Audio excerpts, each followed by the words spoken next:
All right, welcome back to the channel. It's your boy Fanon.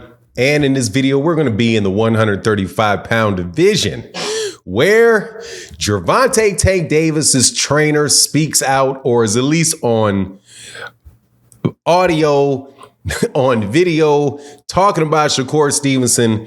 And I'm going to tell you right now, bro, Shakur Stevenson lost a lot of ground in the big fights that he's looking to make. And it doesn't seem like those guys are going to want to get in the ring with Shakur Stevenson, which leads us to another discussion about where this kid is going to be going and how he is absolutely blessed and cursed at the same time.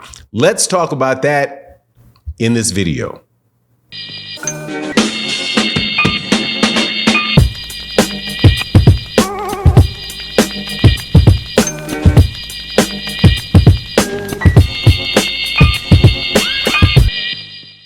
All right, welcome back to the channel. It's your boy Fanon, and in this video, we're going to talk about Shakur Stevenson and this stinker he put out there against Edwin de los Santos on Thursday night on ESPN, and the aftermath of it, specifically as it relates to the biggest name in that division and one of the biggest names in boxing, Gervonta Davis, who now, thanks to the excellent channel called the Rise Podcast, put out there some audio video of Calvin Ford watching the fight and reacting to the fight.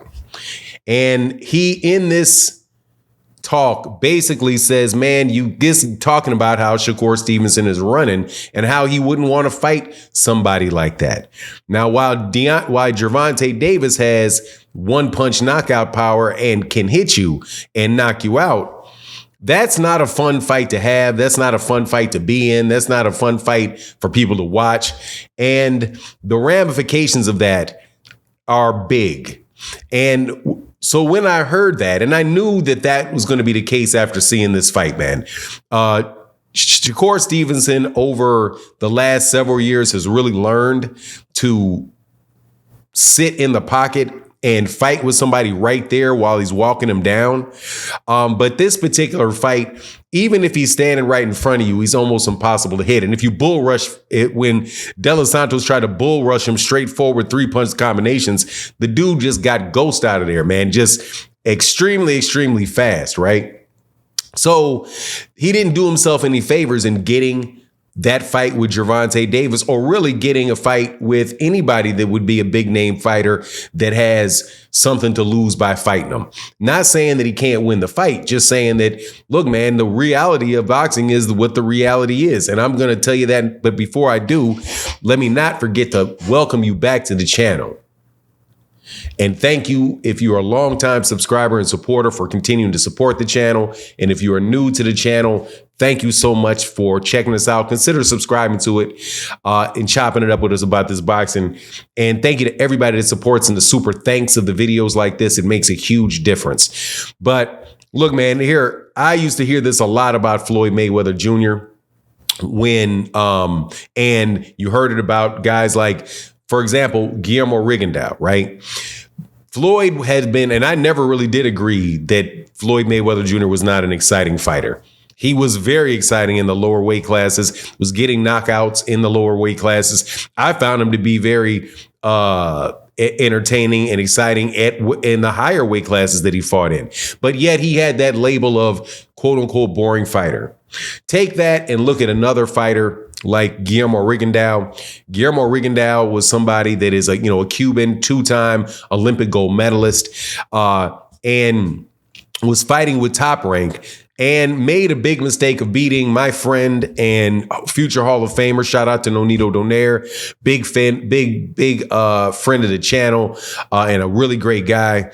But Guillermo Rigondeaux made the mistake of beating Nonito Donaire and then got blackballed by Top Rank because of the way that they covered his fight and the things that they said about Guillermo Rigondeaux and how boring he was, because he was almost impossible to hit. His defense was just on another level, and he could knock you out, But, you would see large periods of the fight where just nothing was happening. You get a lot of boos and things like that. So it is, for whether or not people want to, admit it or not, this ain't the amateurs, and you're not having a bunch of people sitting around just looking to see who's gonna tap the person on the chest the most. It's professional boxing. People want to see blood, guts, and excitement. They want to be exhilarated, and just pouring water on your fighter, on your opponent, and like Shakur Stevenson said, he was going to take him to deep waters and then he was going to drown him. Well, he took him to deep waters, but then he just kind of let him float in deep waters, right? So there was none of that. That right there is not something that people are going to want to see, or people are really going to want to risk their fighter in there with, because, hey, man, it's going to be very difficult for anybody to beat Shakur if Shakur fights like that. Very, very difficult to beat Shakur if Shakur fights like that. But it's also going to be very, very difficult for anybody to enjoy the fight if Shakur fights like that. So the fight with Gervonta Davis, they were saying before that they wanted that fight. They were like, man, how is that going to play out between Gervonta and Shakur? Those are the two of the best guys in that division, right? The two best guys in that division. But I think you see exactly how it's going to play out with Shakur and Gervonta, which is Shakur trying to pour water on Gervonta for 12 rounds and outscore him by 2 or 3 punches. Now, obviously, there's the issue that came out around Shakur Stevenson, whether Shakur had injured his shoulder or whether he was injured and there was some reason that he wasn't throwing his left hand very much in that fight, which to my recollection, he wasn't. So the cure then would be, all right, we'll see 2 or 3 fights. He's going to have to fight 2 or 3 fights and show 2 or 3 fights of him being able to throw his left hand and him really, connecting and looking like, like he's going to really try to punish somebody and not, float like a butterfly and slap like a noodle. That type of move, right? Just not going to work, man. It's float like a float like a butterfly, sting like a bee, not float like a butterfly, slap like a noodle. That crap was just terrible, and I wouldn't blame Gervonta at all if he looked at him like, nah. The truth of the matter is, though, that, and I've said this before, that, dude, that's the case with Devin Haney, less so. That's Devin Haney less so than what I saw with Shakur. But Devin Haney is also very, very capable of stinking the gym up by grabbing, holding, and slowing the fight down with throwing 2 punches, jumping in there and grabbing them. He did that so much that they had to have they put a clinch meter on Devin Haney. Now, when you look at guys like Isaac Cruz is going to bring it. Rolly Romero is going to bring it, even though people don't really think that he's the best fighter in the world. You have Regis Prograis at 140 is going to bring it. Gary Antoine Russell is going to bring it and give opportunities for there to be excitement in those fights. But I just don't know, unless Shakur is continually matched up with those guys that are going to really come at him.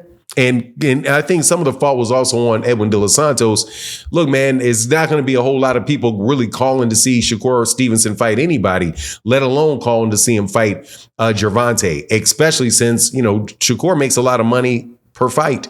And, Gervonta's not taking a pay cut for that. But anyway, that's my take on the matter. Just wanted to get that out there. Please let me know what you think in the comment section. And with that, I'm out. Deuces.